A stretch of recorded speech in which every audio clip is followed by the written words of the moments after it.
regard s'articulera autour de la musique, de la danse et puis également de la vidéo.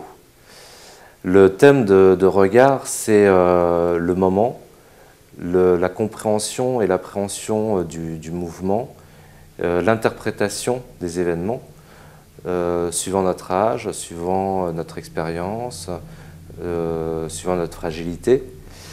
Et la danse sera donc exécutée par 3 danseurs.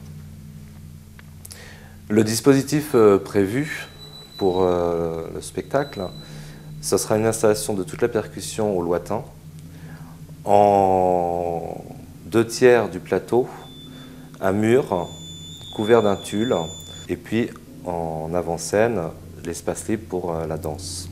La vidéo, elle est là pour renforcer le changement de point de vue d'un même événement, et en même temps, elle symbolise la mémoire, la trace qui reste des événements qu'on laisse dans notre vie.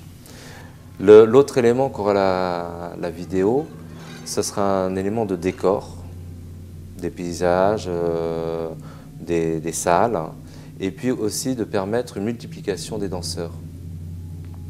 Soit multiplication totale, soit par duo, soit par trio, et également par effet sur la vidéo d'empreinte qui reste et qui suit le danseur et qui permet de matérialiser cette envie de mémoire et de traces qu'on laisse. La musique, donc j'ai beaucoup évolué ces dernières années. J'étais avant très purement percussion. Ça faisait longtemps que j'avais envie de me rapprocher des dispositifs électroacoustiques, de l'amplification. Une amplification pas pour grossir le son, mais pour vraiment rentrer dans le cœur de ce qu'on entend, des chuchotements, des petits grincements. J'ai eu l'occasion de travailler avec Éric Cordier il y a 2-3 ans, qui m'a vraiment donné des clés pour me lancer dans cette direction. Et depuis, c'est vrai que je me lance de plus en plus sur l'électroacoustique à ma manière, où je mêle des sonorités sur des pianos désaccordés, sur des objets récupérés, sur mélange d'objets entre eux, et également un travail d'enregistrement et de mixage, de déformation, d'enregistrement de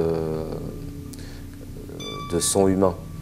La diffusion de la musique s'effectuera par un système de multicanal qui est un dispositif qui entoure les spectateurs pour faire circuler les sons qui peuvent rebondir d'un moment à l'autre et faire perdre aussi pied aux spectateurs à ne plus vraiment savoir quel est l'instrument que je joue ou quelle est la partie bande qui est diffusée.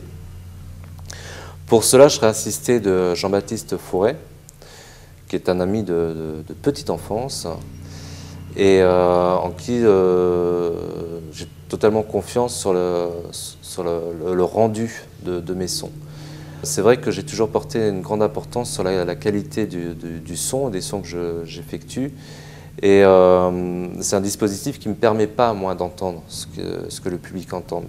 Donc je suis obligé de travailler dans une confiance, de jouer, d'effectuer ma musique et en laissant toute cette part de responsabilité à l'ingénieur son de comment elle est diffusée, de quels sont les réglages, quels sont les grains qu'il va mettre dans ma musique.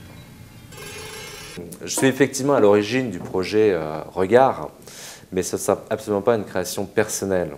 Ce sera une création commune où chacun apportera ses éléments, ses envies, sa façon de travailler.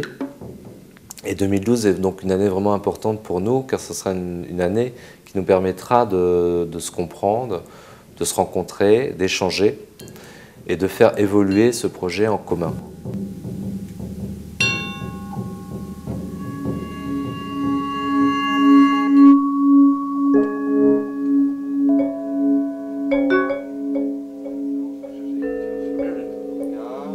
Il y a 3 athlètes, quand je l'ai fait dans un collège, un groupe très motivé, mais qui a des compétences. Pour pas que je pique les choses, c'est sûr.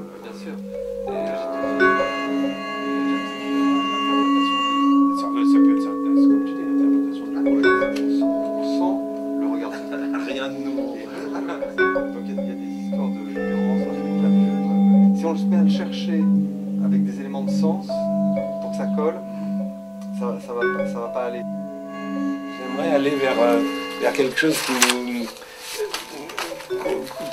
que moi, que même à la limite, je sais pas faire, tu vois. Que j'aimerais me dire, bon ben, voilà, ça je sais pas faire. Là, je prends des trucs, des fonctionnements, de rapports, d'espace, de construction géométrique, de temps, de jeu, d'articulation. C'est ça qui me plairait, c'est un peu d'aller dans des territoires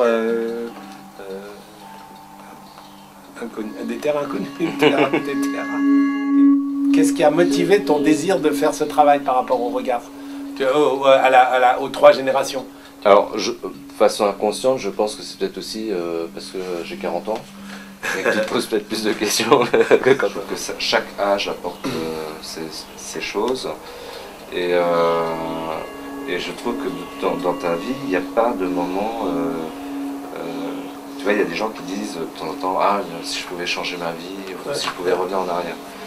Je me pose des fois cette question-là, si je pouvais revenir en arrière. Et en fait, à aucun moment je peux revenir en arrière. Parce que si tu repars vraiment en arrière, tu te dis bah oui, mais si je vis pas ça, je risque de pas vivre tout ça. Créer un endroit où on se fait un fond noir ou un fond d'incrustation, etc. On pourrait faire des séances de prise de vue. Et moi je me fais des petits éléments vidéo que je pourrais ensuite réutiliser, bidouiller, grossir, accélérer, ralentir. Et le 3e élément, c'est effectivement la caméra en direct. Sur le truc de pitching, tu as la possibilité d'avoir des caméras en direct. Tu peux affecter à une touche la caméra en direct, à une autre touche des éléments préprogrammés, etc. D'accord.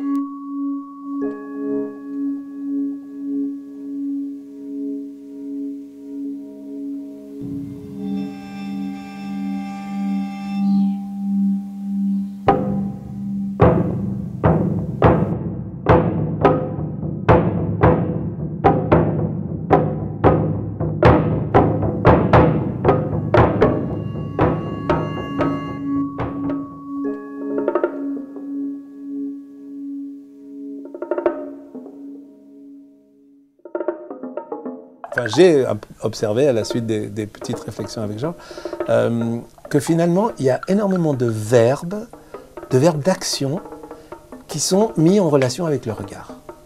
Hein, on dit par exemple porter un regard, on dit fuir un regard, on dit voler un regard, caresser du regard, croiser du regard, transpercer du regard. C'est vraiment des termes qui sont des termes de presque... d'une action physique. Un danseur, il ne peut pas ne pas être conscient du regard qu'on porte sur lui. Hein. Je ne parle même pas de la relation du maître à l'élève, c'est juste que dès lors qu'on paraît sur une scène, sur un plateau, on est observé, on est vu, on est regardé. On peut pas. Je vais paraître un peu pompeux, mais je vais citer cette phrase de Jean-Paul Sartre qui dit jeté dans l'arène sous des millions de regards et m'échappant à moi-même des millions de fois, objet de ma condition d'homme.